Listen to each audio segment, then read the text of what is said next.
February 26, 1959. A search team discovers a tent on a frozen mountain in Russia.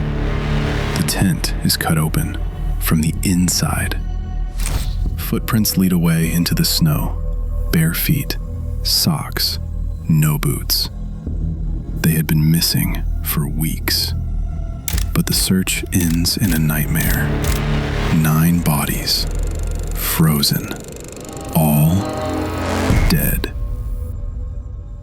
Was it an avalanche? A secret military test? A Yeti? Or something else? Today, we're looking at every theory, and we're checking the facts. Because the truth about the Dyatlov Pass incident is somehow both solved and still terrifying. Before we talk about how they died, let's talk about who they were. These were not beginners. These were not stupid tourists. This was an elite group, some of the best hikers in the Soviet Union. Let me introduce you to them. Igor Dyatlov, 23 years old, engineering student, the leader. He designed their camping stove himself. He planned everything carefully. Everyone respected him. Zenaida Kolmogorova, 22. Everyone called her Zena. She was the heart of the group. Popular, funny, she wrote the best diary entries. Lyudmila Dubinina, 20 years old, the youngest. Everyone called her Lyuda. Here's something important about Lyuda. On a previous trip, a hunter accidentally shot her in the leg. She finished the hike anyway. That's how tough she was. Yuri Doroshenko and Yuri Krivonashenko, 21 and 23, both experienced hikers. But here's an important detail. Krivonashenko worked at a secret nuclear facility. He helped clean up a nuclear accident in 1957. Remember this. It's important later when we talk about radiation. Semyon Zolotaryov, 38 years old, the oldest member, a World War II veteran. He joined the group at the last minute. He was found wearing a camera around his neck. Some people think he was a spy. We'll talk about that theory. Rustem Slobodin, Nikolai Thibaut Brignol, Alexander Kolevatov, all in their 20s, all engineering students, all experienced. And then there's Yuri Yudin. On January 28th, his leg started hurting badly. He had to turn back. That decision saved his life. These were smart people, trained people, people who understood cold and danger. So when 9 experts die in ways that make no sense, that's when a tragedy becomes a mystery.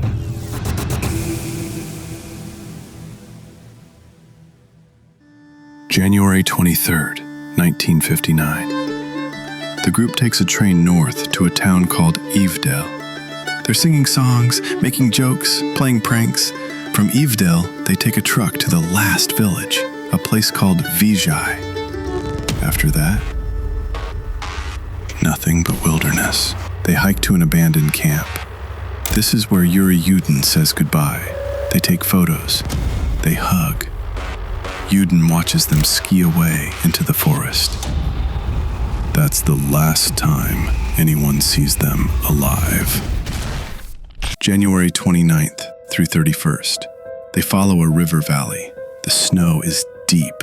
It's hard work, but the mood is good. They're even making a joke newspaper. They write funny articles about Yetis and smelly socks. They're having fun. On January 31st, they build a food cache. They leave supplies in a tree for the return trip. Smart planning. That cache was later found untouched. Everything still there. This rules out robbery. No one stole their supplies.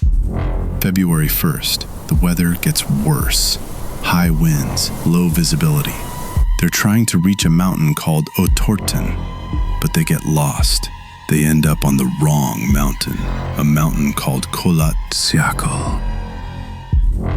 In the local language, that means Dead Mountain. Around 5 p.m., the leader, Igor Dyatlov, makes a decision. Instead of going down to the forest where it's safer, he decides to camp on the slope. They cut into the snow to make the tent flat. You can see this in their last photos. They eat a cold dinner, meat and crackers. They don't use the stove because it's too windy. 9 people squeeze into the tent. They go to sleep around 6 or 7 p.m.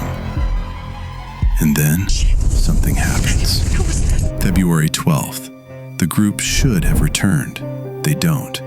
Search teams go out. Students, soldiers, local hunters. Everyone is looking. February 26th. A student volunteer named Mikhail Shadovin sees something orange on the white slope. The tent. It's partially buried in snow, partially collapsed, and it's been cut open from the inside. Multiple big slashes made with a knife. Someone was desperate to get out. Inside the tent, everything is still there. Boots, warm coats, axes, documents, camera, nothing stolen. One flashlight is sitting on top of the snow near the tent, like someone dropped it while escaping. Footprints lead down the slope. 8 or 9 sets of footprints. These are raised footprints. The compressed snow stays hard while the loose snow blows away, like ghost footprints. The prints show people walking in socks. Some are barefoot.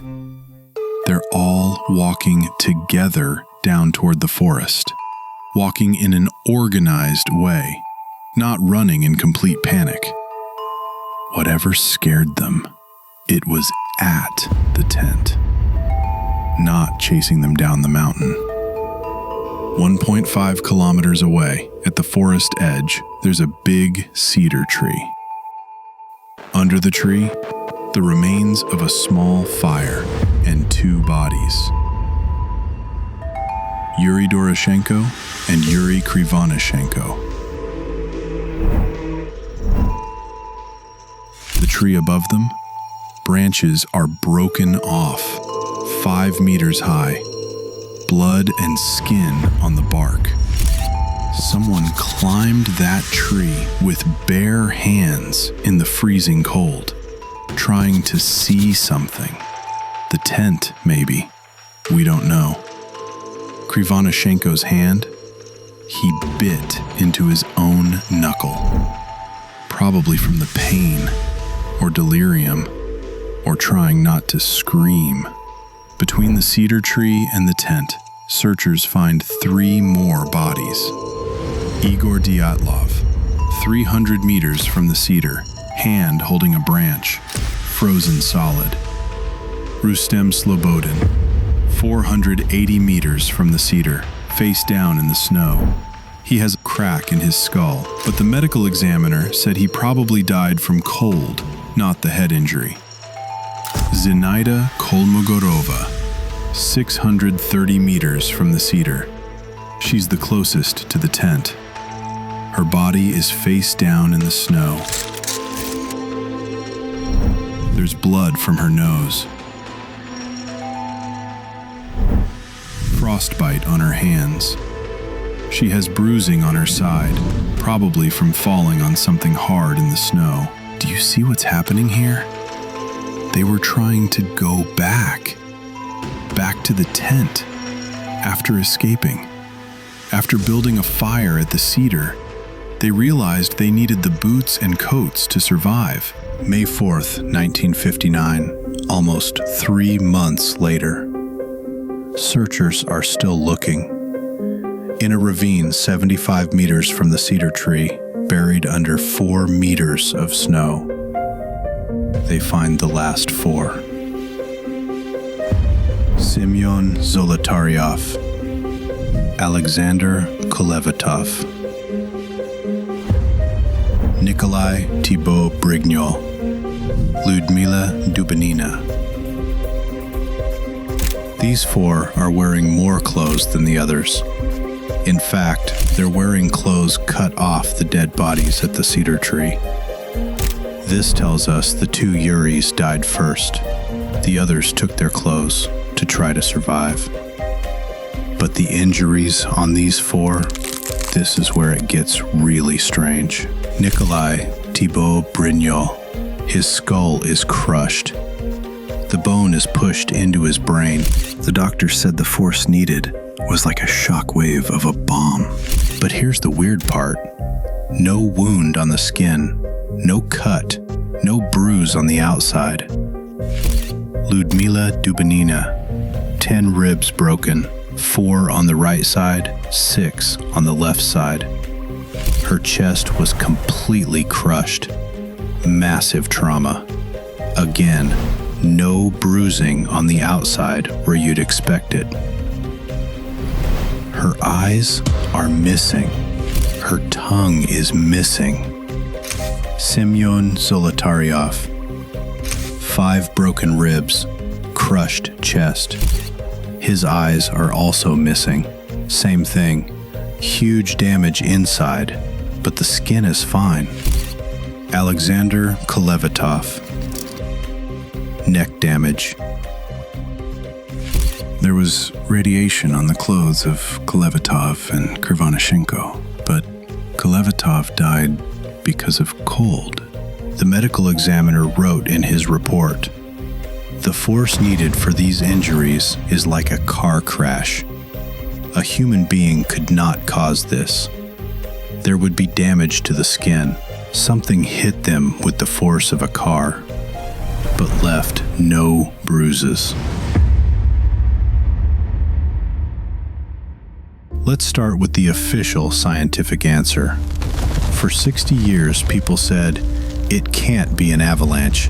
The slope isn't steep enough. There's no debris.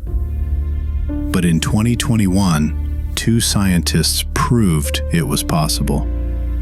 Alexander Puzrin from Switzerland and Johann Gohm from Switzerland. They published a study in a real science journal. They used computer software, the same software Disney used to make snow look realistic in the movie Frozen. Here's what they think happened. Step 1. The hikers cut into the snow to make the tent flat. This weakens the snow. Step 2. For hours after they go to sleep, wind deposits more snow above the cut. The weight keeps building. Step 3. 9 to 13 hours later, the snow breaks. A slab of snow, hard, heavy snow, not powder, slides down onto the tent. This isn't a huge avalanche, just a block of snow, maybe 1 meter thick, but it weighs hundreds of kilograms. It falls right on top of the tent. Here's why the injuries have no bruises. The snow slab presses down on the tent.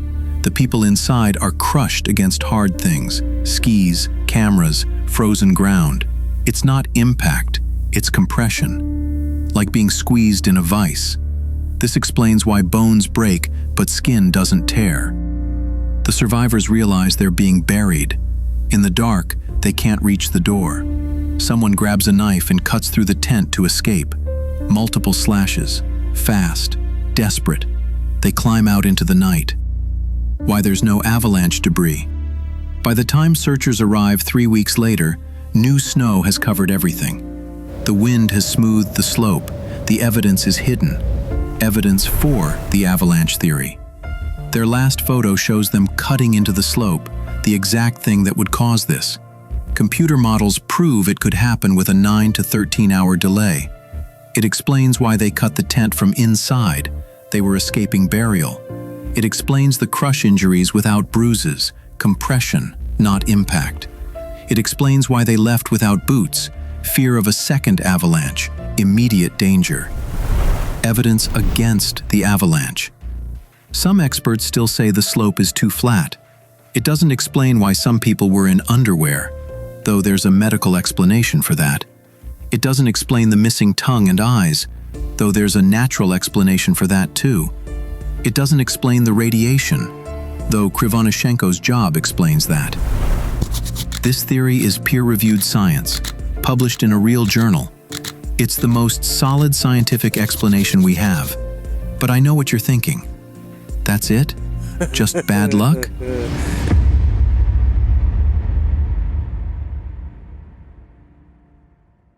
Typically, hypothermia is caused by exposure to cold weather conditions. When the hypothalamus detects a drop in temperature, it triggers a series of thermoregulatory responses in an attempt to generate heat. Shivering is a typical initial response in which one's skeletal muscles make rapid, small movements, expending energy to create warmth. But if the body continues to lose heat, blood will be redirected from the extremities to the core in order to safeguard the most vital organs through the tightening of blood vessels or vasoconstriction. Unfortunately, this can lead to frostbite, the death of tissue in the extremities due to a lack of blood supply, but it is an important survival mechanism.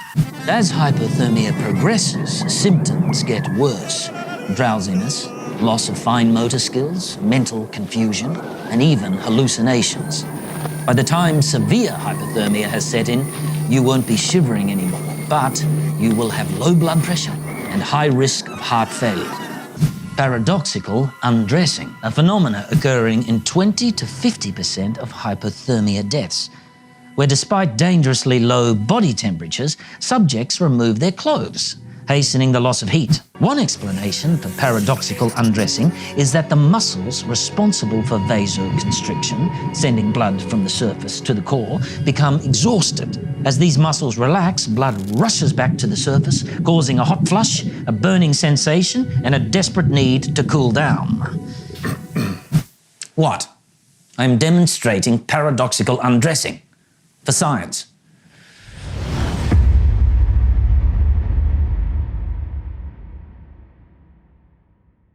This theory comes from an American filmmaker named Donnie Eichar. The idea? Wind blowing over the mountain creates a sound pattern, a specific pattern called a Kármán vortex street. This creates infrasound, sound below 20 hertz. Humans can't hear it, but we can feel it. Studies show infrasound can cause intense fear and panic, nausea, feeling like you can't breathe, hallucinations, an overwhelming need to run away. This is real. There are documented cases. Buildings where people feel haunted because of infrasound from air conditioning. Infrasound could explain the panic, the fear, but it doesn't explain the deaths.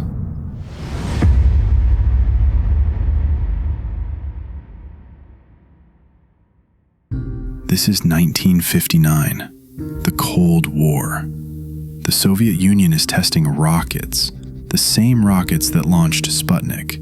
The flight path goes right over this area. And here's the interesting part. Another hiking group 50 kilometers away reported seeing glowing orange spheres in the sky. A weather station recorded the same thing. The lead investigator on the case, a man named Lev Ivanov, gave interviews in the 1990s after the Soviet Union collapsed. He said his bosses ordered him to close the case. He was specifically forbidden from investigating the orange spheres. The theory? A weapon test went wrong. Maybe a parachute mine. Maybe a rocket. Evidence 4. Real rocket launches happened in this area in 1959. Multiple witnesses saw orange lights. The lead investigator said he was silenced. Evidence against? No crater, no explosion marks, no burns. The tent was still standing. An explosion would destroy it. The injury patterns don't match a blast. The radiation levels are low, consistent with Krivonishenko's work clothes, not a weapon.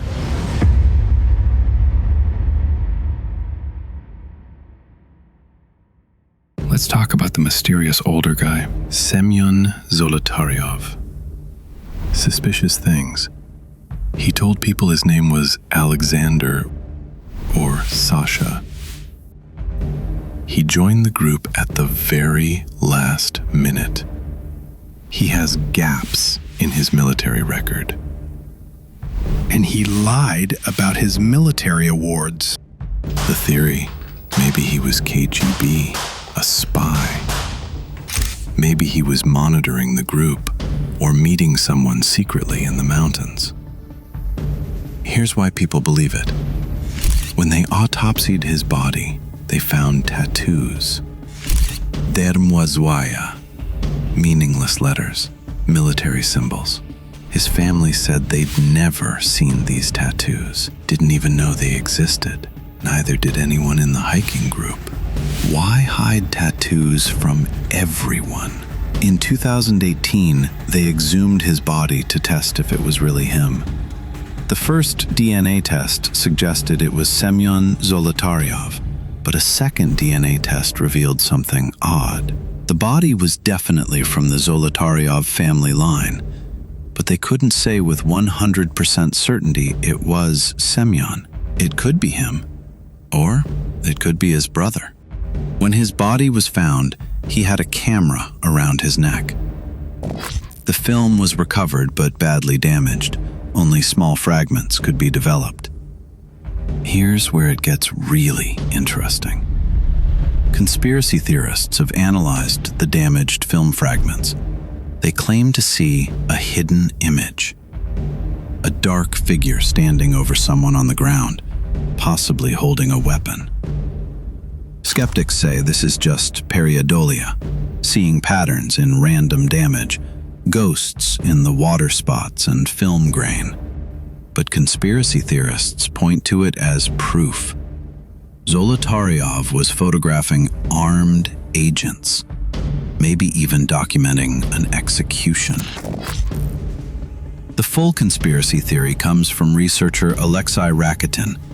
He says Zolotaryov and Krivonishenko were KGB running a controlled delivery, meeting CIA agents in the wilderness, handing over radioactive samples as bait to trace a spy network. The meeting went wrong. Foreign agents forced them out of the tent, let them freeze, and tortured the injured ones, to then execute them.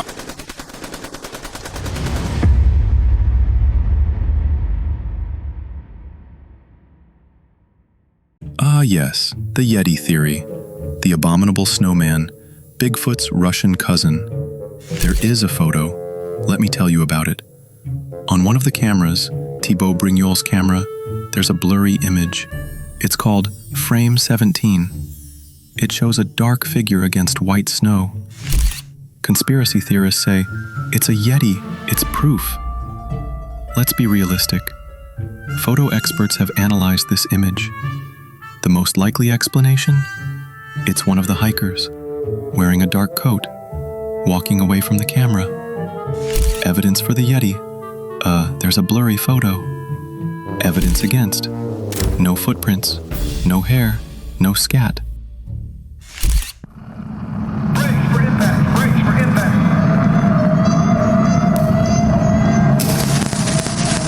This is the detail that scares people the most.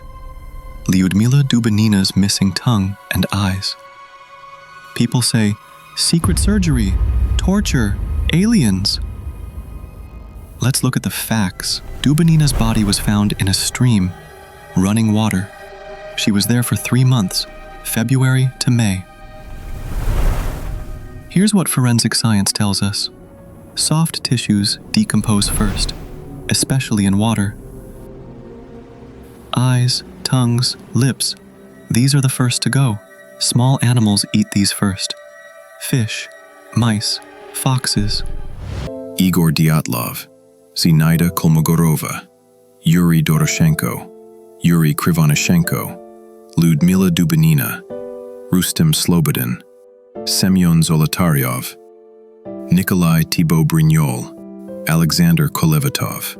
9 people who loved the mountains. 9 people who trusted their training and their leader. They died together on Dead Mountain. But they're not forgotten. The Dyatlov Pass has a memorial now. Hikers from around the world still visit. They leave flowers. They pay respects. To the families who lost children, siblings, friends that night. To Yuri Yudin, who carried survivor's guilt for 54 years. To everyone touched by this tragedy, may their memory be a blessing. May the truth, however painful, bring some measure of peace.